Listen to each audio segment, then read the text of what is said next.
mag-decorate po nito, awesome. Awesome po. Okay po.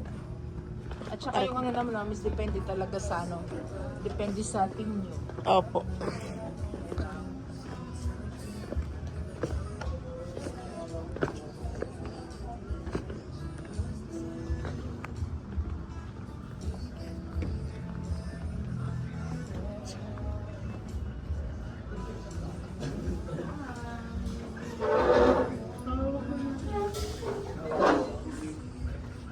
Sige ma'am, pwede ka dyan ma'am sa gitna. Sa gitna ka lang dumaan para... Ano po yan? Trusses. Trusses po ba yan? Ay, hindi pa po. Abay sir, hindi pa kami uwi.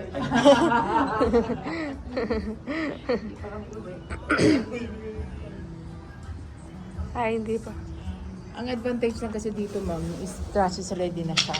Kaya may chandelier na talaga siya. For now, free yung chandelier ngayon. Tapos, kapag halimbawa gusto nila mag-trusses, ang mangyayari, mas puno ito. Mas maganda din pag may trusses. Mas marami pang chandelier. May Opo. madagdag pa.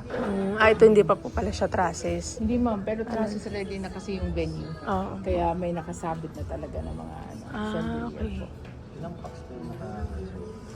Ito,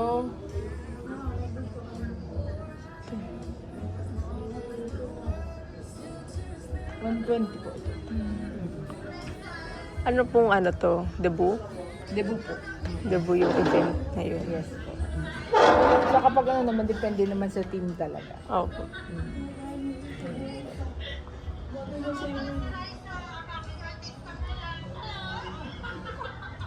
Pwede rin po mag-ano dito, yung video kay Oh ma'am, karaoke. di ba may LED wall? Connect mo na lang doon. Kukonect nyo na lang. Tapos dito naman, so dito kasi Mga booths. may, syempre may empty ballroom sila. So mga food carts. Opo. Okay, po po. Ano lang po. Thank you po.